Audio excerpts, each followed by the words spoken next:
This is Stay Paid, a sales and marketing podcast on a mission to help you close more deals and retain more business. Welcome to another Silver Dollar episode of Stay Paid. My name is Joshua Stike. And I'm Luke Akery. And today, Luke, we are going to be talking all about how to manage your time. Something I'm terrible at. Are you really? Yeah, we're going to get into that. At it. Not very good. This is really a podcast for me. Yeah. I'm just going to join in on the fun. Well, listen, if you listen to anyone who has achieved a high level of success in their career, you'll find one thing in common, and that is focus. From Bill Gates to Elon Musk, these people seem to have a superhuman ability for productivity. Believe it or not, this isn't achieved through just natural talent or even a higher level of intelligence. The number one habit to staying focused and that they credit their success to is how they properly manage their day. So today we're going to talk about how to effectively manage your time so you can focus on what matters the most in your business. Now, I had to laugh whenever we chose this topic because I'm actually working with someone right now about managing their time. And I look through it and I go, I know how to manage time. The actual challenge is doing it, actually managing the time.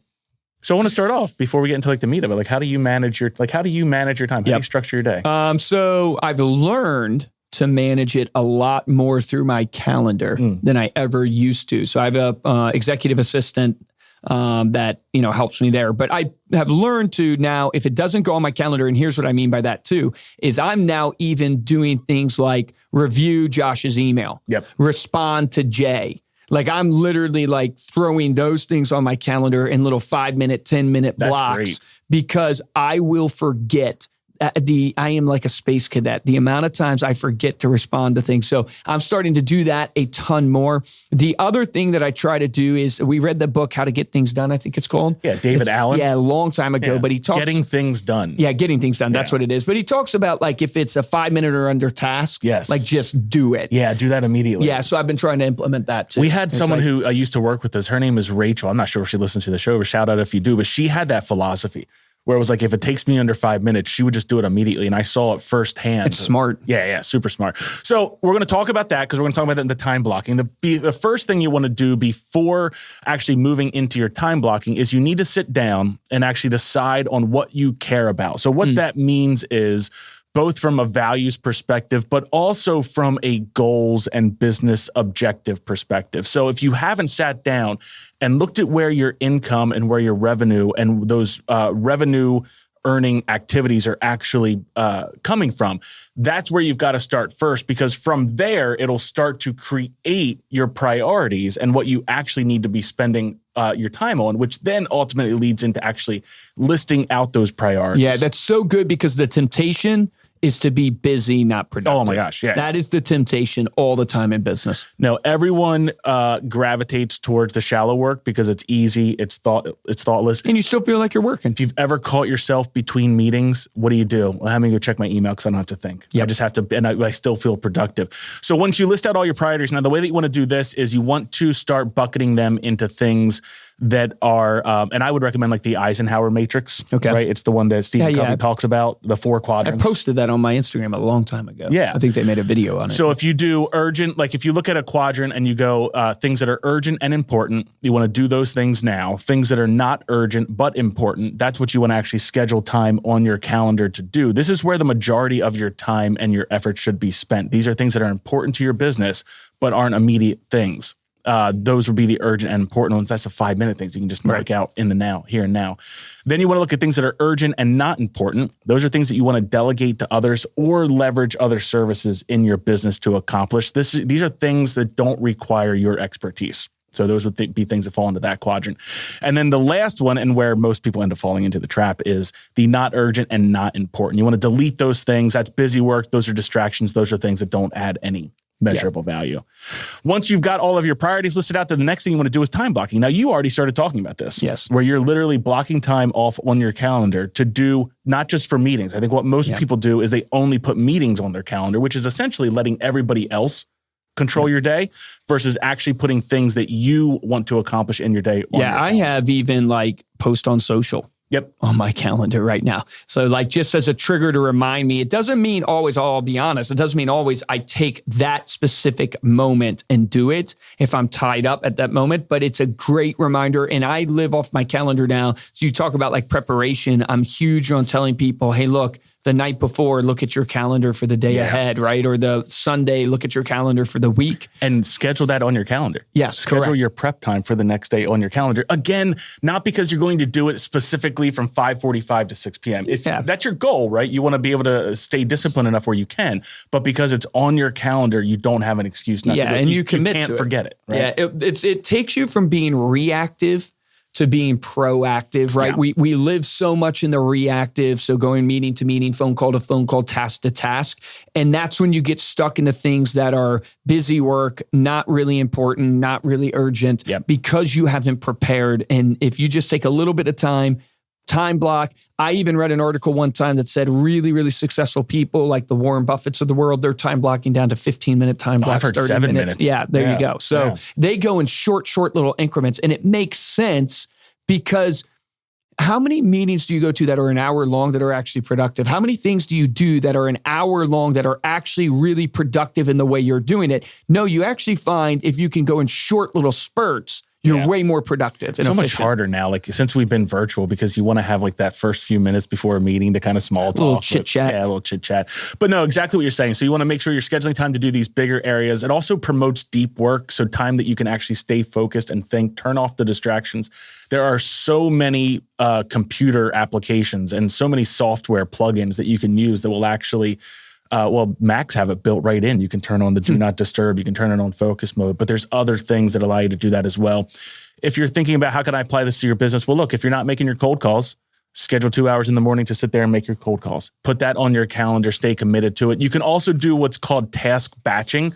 So this is where you take a series of this shallow work and batch it into one 30-minute chunk or hour chunk out of your day. This could be your emails and messages. I remember years ago, I listened to a podcast, and one of the things they recommended for time management was schedule time to check your emails. Definitely highly recommend that. This could be your social media. This could be writing, paperwork, research, networking, anything that you feel like you can batch together and take care of in one chunk.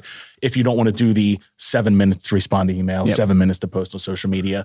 Obviously, your meetings will be scheduled, prep time for the next day we talked about, and then schedule thinking time on your calendar. Don't forget about that time that you can actually think and reflect on the things that are important in your business. Bill Gates schedules, I believe, you have to look it up, but I believe it's like 2 weeks out of the year, he goes away to a secluded place and just reads and thinks. I like that. Yeah, I mean, I don't know if I could do that. I'm not Bill Gates, but maybe. But you'd think it's powerful. Like Warren Buffett, the majority of his day, he spends 4 hours a day reading. That's what they say. Yeah. Now, you don't know if this folklore is really true or not, but if it is true, based upon what they've said, it makes sense because there's a little bit of truth in every legend. Yeah, exactly. Jeff Bezos tries to make just one good decision a day. Yeah. So if you take all of these themes of these really, really successful people, what are you boiling it down to? What they're really doing is they're thinking about the decisions that they're making. They're not just reacting. They're not just leaping before they think. They're actually taking some time. The next idea that you could do, this is sort of another option for how to plan out your day, right? So time blocking is one that we talked about. The other day idea would be this idea of day theming. Now, I never heard of this term before I started looking this up, but it's going to be pretty obvious to everyone what it means. But that's taking a specific day during the week and focusing that on a particular theme. So maybe that's content. Maybe you take your content, your social media scheduling, your writing, right? If you're writing blogs for your business or writing emails, block all of that, take all of that content in one day, because what that'll do is it essentially gets you in the zone of creativity. So if you're trying to jump from a meeting about finances to sales calls to setting up email drip campaigns to creating social media content, kind of like what we fall into the trap of when we come out of some meetings and then have to record a podcast immediately. Theme your day around a particular thing. I was thinking through this. I mean, I don't know that we can do it, but how cool would it be as an organization even? If you could theme it all. Yeah, to only do like marketing on Mondays. Yeah. Only talk about sales on Tuesdays. Only talk about human resources and employee relations on Wednesdays. And then every meeting that gets scheduled has to be in that theme. In that vein. Because then you're always consistently thinking, and then you can follow through. Then you're in that mindset. That it would be super interesting as a test. So that's pretty much it. These bigger picture areas in your business that you want to focus on. And then the last thing that we're going to recommend is measure your results. So what I mean by that is make sure that you are tracking how long certain things take you, because once you start scheduling your day, and let's say you start scheduling 10 minutes or 15 minutes to do a particular task, and you find yourself consistently going over, right? Go ahead and then schedule more time for that task. The other tip that I read that I thought was really interesting is instead of time blocking, where you are giving yourself an hour to write, you do what's considered time boxing, which is actually imposing a limitation on yourself. So maybe let's use phone calls. Cold calls is a better example. Time blocking would be, I'm going to make phone calls from 9 a.m. to 11 a.m., right? Time boxing is saying, I'm going to have 50 conversations from between 9 a.m. and 11 a.m. And you're imposing, now maybe phone calls is tough because you actually have to get people to pick up the phone to have the conversation, but whatever that metric would be, you're actually imposing a result out of it. So another one would be like writing. I'm going to write for an hour versus I'm going to write the first draft of a blog post in an hour. I love that. You know what I always tell people, like when you want to scale a business, the key to scale is obviously as you grow leverage. You first got to do, then you got to document, then you got to delegate. You'll never get to the delegate part if you haven't successfully tracked and measured your results. And also when you think about the framework of really writing down all of your tasks, the task batching thing that you were talking about. I think it was Tom Ferry who talks about this that I've mentioned a couple of times. He uses the green light, red, or yellow light, red light. And the idea here is put all the tasks you hate to do in red light, all the tasks you don't mind, but you don't really want to do in yellow, and all the tasks you love to do in green. What you essentially defined in the yellow and the green or yellow and red categories are the jobs that you should delegate out and find for other people to do so you can work on your best stuff every single day. And if you apply that and you've tracked the measurements of results of how long those tasks should take, now you know what you want the person to do, how long it should take. So you essentially have the job requirements and job description to delegate out and scale your business. Yeah, absolutely. So a couple benefits there. Obviously, we went over it, but you doing this allows you to promote deep work. So you can work on maybe it's preparing a speech, researching, whatever it is specifically you're doing. You stay in something longer. You get into the zone. You can do more efficient, shallow work. So the emails, the phone calls, the messages, makes you aware of how you spend your time so you can create better estimates, plan better. I love this one. It actually counteracts perfectionism because I struggle with this. The whole idea of done is better than perfect. So that's the whole time boxing idea. And then obviously following through on your goals. Because if you're putting on your calendar, that is not planning to fail. It's planning to win. Planning to win, ladies and gentlemen. Hashtag that. Hashtag that. Put that on a poster and an inspirational quote. There you go. There is how to manage your time. Thank you so much for listening. You can head on over to staypaidpodcast.com for the show notes and the video of this episode. If you like this episode and looking for ways to support the show, 2 ways we ask you to do it. First is to head on over to Apple Podcasts, drop us a 5-star review along with a comment. We'll read it here on the show. And the best way to help out the show is to tell a friend. Share this episode on your social media. Luke and Ariel. And listeners, how can you tell that? Oh, here we go. How can you tell that trees poop? How can you tell trees poop? Because we have number 2 pencils. If you want to get hold of me or Luke, you can email us at podcast@remindermedia.com, or you can find us on Instagram. We're at Stay Paid Podcast. I sent that one to my dad. He thought it was funny too. For this episode of Stay Paid, I'm Joshua Stike. And I'm Luke Acree. Guys, here's your action item from this. Take a number 2 pencil, write us a note. No, I'm just kidding. Here's your action item. I encourage all of you, start putting onto your calendar the task that you need to get done, not just the meetings and appointments you have.